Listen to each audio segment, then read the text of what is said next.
Good afternoon, Kristen Collins on Wellbeing Wednesday. As always, really wonderful to reconnect with you guys.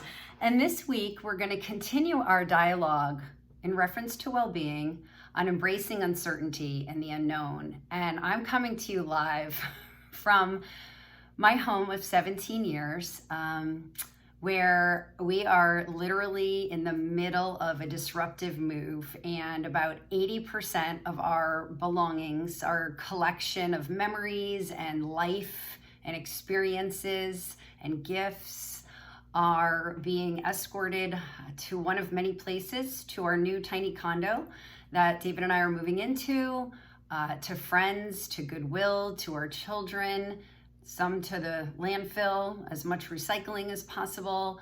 And it has been such an incredible experience, a very uncomfortable and exhausting experience to go through the excavation of almost 2 decades of life that we've created together. And I find it so symbolic, and I wanted to share with you today the discomfort of going through this untethering and really being present and taking my time and embracing the roller coaster of emotions that I'm going through. Because not only are we moving and creating a new home for David and I, which is going to be really a very different experience.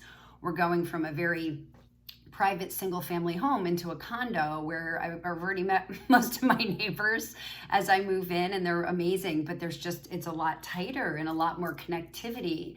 And so it's going to be really interesting. On top of that, exiting my 10-year career and looking at what other options are blossoming. And in a couple weeks, I'm excited to share with you some stuff I'm going to be moving forward with that just is such a blessing. Completely unknown, not on my radar, and just have crossed. So again, sitting through the discomfort of the unknown, not trying to control things I'm actually not in control of, and just letting things play out in the present moment, the untethering and the letting go. And that's again the theme of this Wellbeing Wednesday, as I go through that and I watch so many friends go through the same thing. And I'm encouraging myself and my husband and my family and my friends to please just sit and be. Just sit and take that deep breath and embrace that you don't necessarily know. Because if you think you know, you're probably just fooling yourself. It's okay not to know. I'm going to say that again. It's okay not to know. I don't know if David and I are going to succeed in our new home. I hope so. I think we've made a great choice, but we don't know.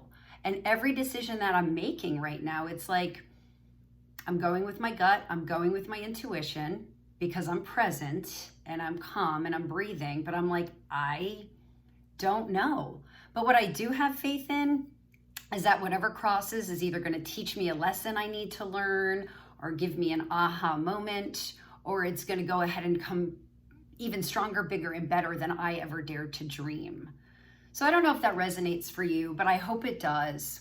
And I also wanted to share, as many of you guys know, I am writing a book on my health journey and the mind-body connection, and how I had to solve my own health issues based on trauma and stress, and how I really needed to heal my mind in order to heal my body. So as I've gone through that journey this summer of writing the stories that led me to these aha moments and to truly heal and hopefully live a thriving life of optimal well-being, I couldn't necessarily see with clarity what I was trying to accomplish. So the exercise all summer, as I've been penning this memoir, has been just tell whatever story bubbles up. Whatever crosses on that day I sat down to write, I just wrote it. And I'm like, it doesn't matter.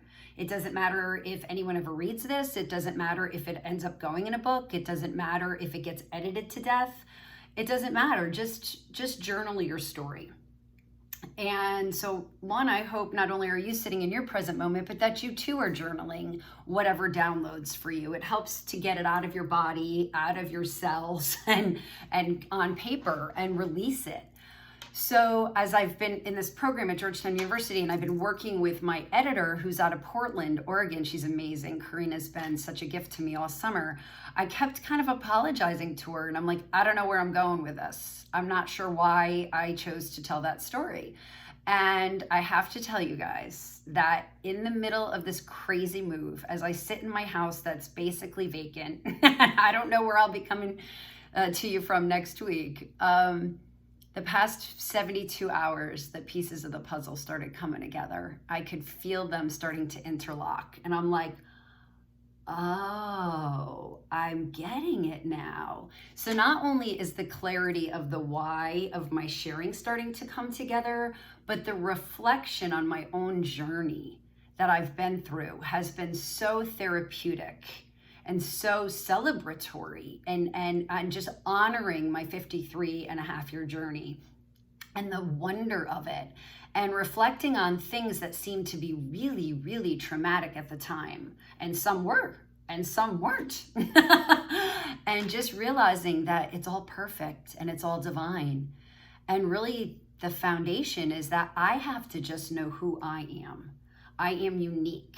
I am different. I am not the same as you, and you are not the same as me, right? And I have to be comfortable with who I am. And if I don't like something about who I am, okay, decide different, change it. It's that simple. I don't have to regret who I've been. I can just simply say that no longer serves me. That is not any longer who I am. And from this moment forward, I'm going to be this. I'm going to say this. I'm going to do this. I'm going to feel this. So experiencing this major download of information and reflection and seeing the pieces of the puzzle come together. And when I connected with my editor yesterday, I was like, can I stop? Like, I don't have any more stories that I'm burning to tell. Like, I have a million other stories and a billion other people I want to talk about, but these are the top 20 scenarios that really bubbled up for me in my reflection. And she was like, no, you're good. And so I am so excited to share, simultaneous with this major move, professionally, physically, emotionally, the pieces of my story seem to be coming together. So I'll continue to share that with you guys as we go. And in the theme of sitting in the present moment and embracing our challenges and not worrying about it and just knowing who we are, loving who we are, casting our vision, and going for it unattached to outcome. I've shared before, each morning I take a deck of cards that my former colleague and my friend Cheryl Schlichty gave me for my birthday, and I shuffle them up and I express gratitude for my journey, and I ask for guidance on just show me my way, just give me a sign, help me have courage and strength to continue a very real and raw and authentic and naked journey into the unknown. Because it might sound each week like it's really easy for me, but I have my challenges too. And so it's really nice when I get reinforcement. So right before connecting with you guys today, I did my routine and I pulled this and I wanted to share it with you to show you that we all have that connection to our higher self, and we all are being guided if we sit in the present moment and exhale and receive. And it's when we're fighting against ourselves and we're not in flow that we're not well. And our bodies and our minds and our spirits are constantly nudging us to get us back to ourselves. And so today I thought this card was really cool to share with you guys. It reads, every challenge provides an opportunity to discover a deeper meaning to life. Each challenge can be a gateway to something greater. Use your intuition and creative powers. Many solutions exist. Move beyond fear, and you'll discover that there are no limits apart from the limits that we ourselves have placed. Can't make this stuff up, guys. Anywho, happy Wellbeing Wednesday. Thank you guys for subscribing. Thank you guys for liking. Please stay in touch, and I really, really look forward to seeing you next week. Be well and be love. Bye.